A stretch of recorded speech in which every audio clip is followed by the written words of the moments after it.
پەرلەمانتارێکی کۆمەڵی ئیسلامی یادداشتێکی ئامادە کردووە بۆ بەدواداچوونی موچەی خانەنشینان و خاوەن پێداویستە تایبەتەکان و کە سوکاری شەهیدان بەتایبەت داوا دەکات چارەنووسی موچەکانیان یەکلایی بکرێتەوە دوای ئەوەی کە حکوومەتی هەرێم لە بڕیارێکی نایاسایی دیکەدا بە بازدانێک چەندین موچەی دیکەی موچەخۆرانی بێسەر و شوێن کرد و موچەی مانگی نۆ دابەش دەکات.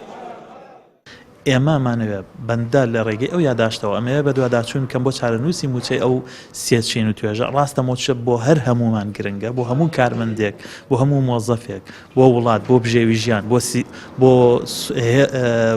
بۆ ئابووری لە کوردستانە، بەڵام بۆ ئەم سێچین و توێژە زۆر گرنگترە. بابەتە یاساییەکان، ئینسانیەکان، نیشتیمانیەکان، کۆمەڵایەتیەکان پابەندیە خاتە سەر حکوومەت کە بێ بۆ باشکردنی ژیانیان بە جددیانە کار بکە، بە پێی یاسا کار بکە. بۆیە بە دوواداچوونەکەی من یادداشتەکەی من بۆ ئەمەیە چارەنووسی موچەی ئەو هاوڵاتیانە ئەو چین و توێژانە دەستنیشان بکە حکوومەت وەک چۆن ئێستا بڕیاری داوە واز لە 5 موچەی کارمەندان بێنێت و خۆی وەکو بەغدا لێ بکە موچەی مانگین و دابشکە. ئەی بۆ ئەو سێ چین و توێژە چی ئەکا؟ هەموو موچەکانان بەسەرێکەوە دابشەکە، بۆیانەکە بە پاشەکەوت ئەوانیش ڕێگە کاتەوە ستەمەکەی بەردەوامە بێ لە سەریان. کە سوکاری شەهیدان کۆتا موچەیان موچەی مانگی 11 ساڵی 2019 بووە. خاوەن پێداویستە تایبەتەکان موچەی مانگی 9 ساڵی ڕابردوویان وەرگرتووە.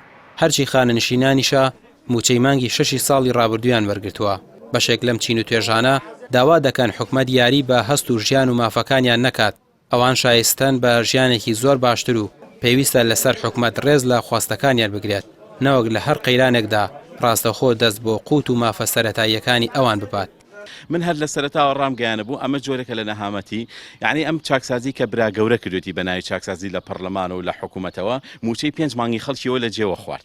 باشە دواتریش ئەم موچەی کە ئەدرێ 15 ڕۆژ بەس ئیدعای ئەوەکەن ئەوە موچەکە هاو ئەدرێت بەیانی ئەدرێت دوو بەیانی ئەدرێت کەس نادرێ بەڕاستی، یعنی من ئەوە ناڵێم بەڕاستی شەرمەزاریە ناکرێت حکوومەت هەر شتێکی وت پەرلەمانتار وەکو قورعان سەیری کات دەستکاری نەکە. ئەم حکوومەتە حکوومەتێکی زاڵمە، حکوومەتێکە پارەی خەڵکە دزێ، حکوومەتێکە شەفاف نییە و چاکسازیش ناکە. بەڵێ ئەرکی پەرلەمانتارانە بەردەوام راپۆرت حازرکەن تانە لە حکوومەت بن بە دوواداچوونکەن کوا موچەی کەمەندامان بۆ بڕیتان برتانەکوێ کوا چاکسازیەکانتان. بەڕاستی من سپاسی مامۆستا عومەرەکە من هە لە سەرەتا وتم یەکەمین کەسە کە ئەتوانین بڵێ نوێنەری کەمەندامانە لە پەرلەمانی کوردستان یادداشتەکەیم بینی بۆشی ناردەبووم خوێندمەوە شتێکی زۆر باشە. بەڵێ ئەبێ پەرلەمانتاران ناکرێ وەکو خولەکانی پێش و حکوومەت هەر شتێکی وت ئەوان دەست هەڵبڕن بڵێن باشە، نابێت دەست هەڵبڕن، نابێت لە بەرامبەر قوتی کەمەندامە دەست هەڵبڕیت، چونکە ئەو دەستەی کە هەڵ ئەبڕی شایەتیدانە بە بەدزینی موچەی 100,000 کەمەندام.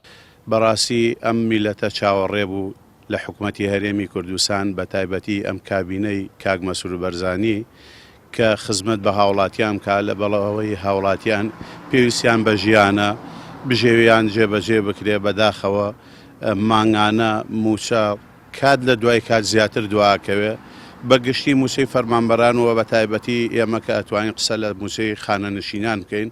کۆمەڵی خانەنشینمان هەیە هەر لە خانەنشینی فەرمانبەران کە مانگانە ماوەی 30 ساڵ بۆ 40 ساڵ لە موچەکەیان لە سەدا حەوت بڕاوە ئەبوایە لە سندوقێکا بۆیان کۆ بکراتەوە بێمنە دیسە موچەی خۆیان لەسەری مانگا پێ بدایەوە. خانەنشینی پێشمەرگەیش ئەو پێشمەرگانەی کە بە فیعلی خزمەتیان کردووە ڕوبەڕووی ڕژێمە ستەمکارەکان بوونەتەوە دەبوایە بەڕاستی سە بژێوی ژیانیان دابین بکرایەوە.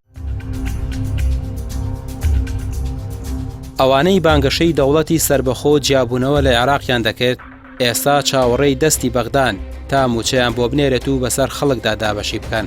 هەموو کاری حکومەتی هەرێم لە ئێستادا لە دابەشکردنی موچەدا کولکراوەتەوە کەچی ئەویش وەکو پێویست ئەنجام نادات و بە ناوی پاشەکەوت و لێبڕین و دواکەوتنی موچەوە زیاتر لە 160 موچەی موچەخۆران نادات.